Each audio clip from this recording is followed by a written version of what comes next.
नमस्कार। राम गुलाम online classes में आपका स्वागत है। डीएलएड सेकेंड सेमेस्टर के प्रथम प्रश्न पत्र वर्तमान भारतीय समाज एवं प्रारंभिक शिक्षा का हम लोग अध्ययन कर रहे थे। आज पढ़ेंगे कुछ शिक्षा संबंधी अन्य संस्था। इसके पहले हम लोगों ने पढ़ा डिस्ट्रिक्ट प्राइमरी एजुकेशन प्रोग्राम के बारे में पढ़ा और आज हम लोग कुछ उसके आगे की संस्था पढ़ेंगे जो शिक्षा संबंधी है। इसके पहले जैसे स्कूल चलो अभियान, सर्व शिक्षा अभियान, मिड डे मील आदि हम लोग पढ़ चुके हैं। आइए देखते हैं जनशाला कार्यक्रम। ये भी एक शिक्षा संबंधी कार्यक्रम था। जनशाला कार्यक्रम जो भारत सरकार और संयुक्त राष्ट्र, आप सब जान रहे होंगे, संयुक्त राष्ट्र संघ के संयुक्त प्रयास से भारत में शिक्षा के क्षेत्र में चलने वाला एक कार्यक्रम था। पुनः सुन लीजिए, जनशाला कार्यक्रम भारत सरकार और संयुक्त राष्ट्र संघ के संयुक्त प्रयास से शिक्षा के क्षेत्र में विकास की दृष्टि से किया जा रहा एक कार्यक्रम है जो जिसका उद्देश्य था प्राथमिक शिक्षा को अधिक सरल बनाना। पुनः सुन लीजिए, प्राथमिक शिक्षा को अधिक सरल बनाना और प्रभावी बनाना। इसके साथ ही लड़कियों की शिक्षा को प्रोत्साहन देना और वंचित वर्ग हेतु शिक्षा का प्रबंध करना। वंचित में सभी आ गए, किसी भी जात समुदाय को, समान हो, अनुसूचित हो, जनजाति हो, अल्पसंख्यक हो, विकलांग हो, लड़के सब इसमें आ जाते हैं। अब देखते हैं जनशाला कार्यक्रम एक शिक्षा संबंधी कार्यक्रम है जिसको भारत सरकार और संयुक्त राष्ट्र संघ के सहयोग से चला गया, जिसका मुख्य उद्देश्य था शिक्षा को अधिक विस्तारित करना।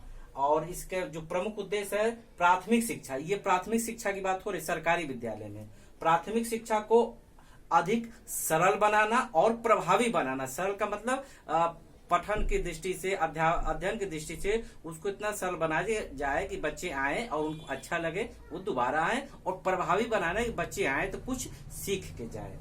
और लड़कियों की शिक्षा पर विशेष ध्यान देना था कि जो भी समाज में लड़कियां शिक्षित नहीं है तो आसपास घूमना, लोगों से मिलना, गार्जियन से मिलना, घर घर देखना कि कौन सी लड़कियां, बच्चे तो सब हैं लेकिन विशेषकर लड़कियों की शिक्षा पर प्रोत्साहन देना। कि अक्सर ये होता है कि ग्रामीण क्षेत्र में घर में दो बच्चे हैं, एक लड़का लड़की, तो लड़के को लोग विद्यालय भेज देते हैं पढ़ने को, लड़कियों को नहीं भेजते। जो भी कारण हो कि घर का काम करना आदि है या मानसिकता कारण, उनको जाना, बताना कि ये शिक्षा निःशुल्क और अनिवार्य है, आप विद्यालय तक बच्चों को भेजिए। बच्चा चाहे लड़की लड़का हो, सब एक समान है।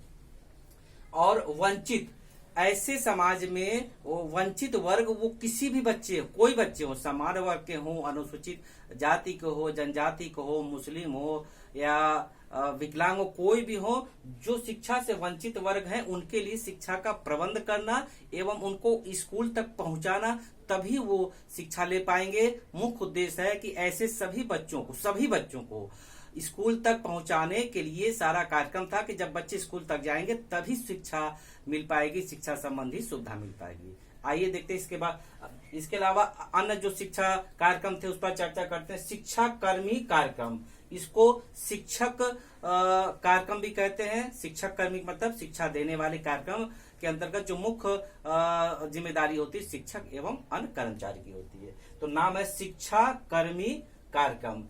इसका जो उद्देश्य है दूर दराज, ऐसे लोग जो स्कूल से दूर है, दूर दराज, सामाजिक रूप से, आर्थिक रूप से पिछड़े ग्राम यानी गांव में प्राथमिक विद्यालय के लिए शिक्षा प्रदान करना या बताना कि ऐसे लोग जो स्कूल से बहुत दूर हैं, आर्थिक रूप से पिछड़े हैं, सामाजिक रूप से पिछड़े हैं, उनको जानकारी नहीं है, तो उन तक प्राथमिक शिक्षा की जानकारी देना, पहुंचाना और उनको प्राथमिक विद्यालय में लाकर जोड़ना, नामांकन करना। क्योंकि अभी भी हमारा देश कहने को तो आगे जा रहा है, लेकिन हमारे देश में अभी बहुत ऐसे स्थान हैं जहां पर सामाजिक रूप से, आर्थिक रूप से लोग पिछड़े हैं, शिक्षा के बारे में बहुत कम जानकारी है या बहुत कम शिक्षा ले पा रहे हैं, उनको भी इस धारा में जोड़ना। और इसके साथ ही लड़कियों की शिक्षा को प्रोत्साहन देना। इसके पहले भी था कि ये देखा जा रहा था कि खासकर ग्रामीण क्षेत्रों में महिलाओं की शिक्षा के बारे में बहुत कम लोग ध्यान देते हैं कि अरे लड़की है क्या करेगी शिक्षा लेके, उनकी मानसिकता है। लेकिन उनको बताना कि बच्चे सब एक समान होते हैं, हम शिक्षित करेंगे तो एक लड़की शिक्षित करने का मतलब एक परिवार शिक्षित करना। और जो इस संस्था का उद्देश्य था शिक्षा कर्मी कार्यक्रम के अंतर्गत शिक्षकों का प्रबंध करना। ये सब तो है ही, उसके बाद जब ये सारी चीज हो जाएगी तो शिक्षकों का प्रबंध करना, बच्चे आ गए, स्कूल की व्यवस्था हो गई, तो शिक्षकों का प्रबंध करना, जितने शिक्षक हैं छात्र हैं, और उसके बाद सबको शिक्षा उपलब्ध कराना, यानी सर्व शिक्षा अभियान के अंतर्गत ये हम पहले भी कह सकते हैं, जो भी संस्था हो, जो भी कार्यक्रम हो शिक्षा संबंधी या योजना आती, सबका मुख्य उद्देश्य हो, चाहे मिड डे मील हो, स्कूल चलो, सर्व शिक्षा अभियान या जो भी कार्यक्रम है, सबका यही मुख्य उद्देश्य है कि बच्चों को स्कूल तक लाना, शिक्षा संबंधी बातों को बताना एवं सर्व शिक्षा सुलभ के अंतर्गत समाज के सभी वर्गों को शिक्षा देना, चाहे लड़का हो, लड़की हो, पिछड़ा वर्ग, कोई भी वर्ग हो, उनको देना, सबको शिक्षा उपलब्ध कराना। एवं राष्ट्रीय शिक्षा नीति के अंतर्गत दूरस्थ क्षेत्रों में शिक्षा, इसमें एक चीज और जोड़ा है कि राष्ट्रीय शिक्षा नीति हमारी है, उसके अंतर्गत एक और इनको उद्देश्य मिला कि जो दूरस्थ यानी विद्यालय से बहुत दूर स्थान पर हैं, किसी कारण उनका घर या आदि है, तो उनको भी विद्यालय की धारा में जोड़ना और जागरूक करना। अब अगला तीसरा देखते हैं, मौलाना आजाद शिक्षा फाउंडेशन। मौलाना आजाद शिक्षा फाउंडेशन 1989 में इसका स्थापना हुआ। ये नाम से स्पष्ट है, इसका जो मुख्य उद्देश्य था मुस्लिम संप्रदाय में शैक्षिक रूप से पिछड़े अल्पसंख्यकों में शिक्षा का प्रचार करना। पुनः सुन लीजिए, मौलाना आजाद शिक्षा फाउंडेशन, जो इसका मुख्य उद्देश्य है मुस्लिम संप्रदाय में जो शैक्षिक रूप से मुस्लिम बच्चे पिछड़ रहे हैं, उनमें शिक्षा का प्रचार करना एवं उनको जाके बताना कि आप भी इस मुख्य धारा में आइए, शिक्षा की धारा में आइए और प्राथमिक विद्यालय में आके जुड़िए। क्योंकि जब तक कोई भी बच्चा चाहे किसी भी वर्ग का हो, जब तक विद्यालय में नहीं आएगा तब तक उसको शैक्षिक बातें एवं अन्य सुविधा कैसे कोई दे पाएगा। तो सरकार का यही मुख्य उद्देश्य है उनको प्राथमिक विद्यालय तक पहुंचाना। आगे देखते हैं, और ये एक स्वैच्छिक संगठन है, राजनीतिक संगठन है, यानी सरकारी ना होके आप कह सकते हैं गैर सरकारी संगठन के रूप में ये भी शिक्षा के क्षेत्र में काम कर रही है। और इसमें जो मुख्य रूप से है मैट्रिक पूर्व निर्धन एवं प्रतिभाशाली बच्चों को छात्रवृत्ति देना, यानी ये जानना है कि जो आर्थिक रूप से कमजोर है वही बच्चे नहीं आ रहे हैं, लेकिन ऐसे बच्चे जो मुस्लिम संप्रदाय में अत्यधिक निर्धन है, आर्थिक रूप से कमजोर हैं और मेधावी या प्रतिभाशाली बच्चे हैं, उनको छात्रवृत्ति के माध्यम से शिक्षा की धारा में जोड़ना। आज हम लोग 3 संगठन के बारे में जाने, आइए रिवीजन करते हैं कि क्या हम लोगों ने पढ़ा। पहला है जनशाला कार्यक्रम। जनशाला कार्यक्रम यानी जनशाला का मतलब जन सामान से मतलब है जनशाला कार्यक्रम, जो भारत सरकार और संयुक्त राष्ट्र संघ के संयुक्त प्रयास से चलाया गया शिक्षा संबंधी एक कार्यक्रम है। और इसका जो उद्देश्य है प्राथमिक शिक्षा को अधिक सरल बनाना, जो प्राथमिक शिक्षा है उसको सरल बनाना एवं उसको प्रभावी बनाना। इसके साथ ही लड़कियों की शिक्षा को विशेष रूप से प्रोत्साहन देना।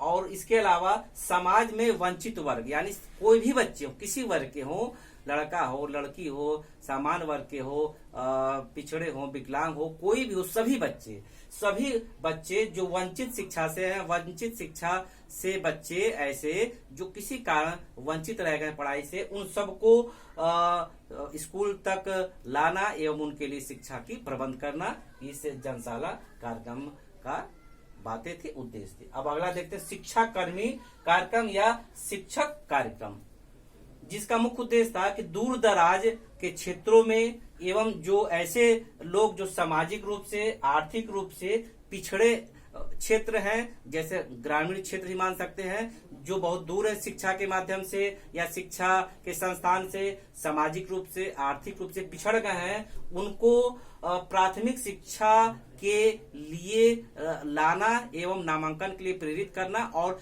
जन जन तक की बातें पहुंचाना कि प्राथमिक शिक्षा में तमाम ऐसी सुविधाएं अनिवार्य और निःशुल्क शिक्षा दी जा रही, आप आइए। इसके अलावा जो था लड़कियों की शिक्षा को प्रोत्साहन देना, इसमें भी वही बातें हैं। और जो इसका मुख्य उद्देश्य है, इसके बाद क्या करेंगे, शिक्षकों का प्रबंध करना, बच्चे आ जाएंगे, विद्यालय हो गया, शिक्षकों का प्रबंध करना, अगर कहीं ऐसी व्यवस्था है शिक्षक कम है तो वहाँ पर्याप्त शिक्षक देना, शिक्षकों का प्रबंध करना, सबके लिए शिक्षा उपलब्ध कराना, सर्व शिक्षा अभियान है। इसके अलावा राष्ट्रीय शिक्षा नीति के अंतर्गत दूरस्थ क्षेत्रों में शिक्षा की व्यवस्था करना या शिक्षा की जानकारी देना, नामांकन हेतु प्रेरित करना। और तीसरा है मौलाना आजाद शिक्षा फाउंडेशन। इसमें मुख्य रूप से मुस्लिम संप्रदाय के ऐसे लोग, ऐसे क्षेत्र जो शैक्षिक रूप से पिछड़ गए हैं, उनको भी शिक्षा के लिए प्रेरित करना, बताना एवं प्राथमिक शिक्षा के लिए नामांकन के लिए प्रेरित करना एवं विद्यालय तक लाना। और इसमें भी प्रोत्साहन के लिए पिछड़े जो है उसका मुख्य कारण एक जो हो सकता है आर्थिक कारण। जब आर्थिक कारण से लोग पिछड़े होंगे और अगर मानसिकता भी संकीर्ण हो या जागरूकता का अभाव हो, तो ये भी सब हो सकता है। तो उसमें ये व्यवस्था की गई मौलाना आजाद शिक्षा फाउंडेशन में कि मैट्रिक पूर्व ऐसे बच्चे जो निर्धन है आर्थिक रूप से, यानी आर्थिक रूप से कमजोर है या निर्धन है, वो और प्रतिभाशाली या मेधावी बच्चों को छात्रवृत्ति देकर के शैक्षिक संबंधी समस्याओं का समाधान किया जाए एवं आगे बढ़ाया जाए। ये स्वतंत्रता के बाद का जो भी शिक्षा संबंधी कार्यक्रम था, आज इसके साथ यही समाप्त होता है। इसके अगले क्लास में हम लोग नया चैप्टर पढ़ेंगे जिसको आदर्शवाद, प्रकृतिवाद या प्रयोजनवाद के नाम से अलग चैप्टर में जाना जाता है। और जो ये बहुत ही अच्छा न्यू चैप्टर है जिसमें आदर्शवाद, हम अगले क्लास में इसका अध्ययन करेंगे।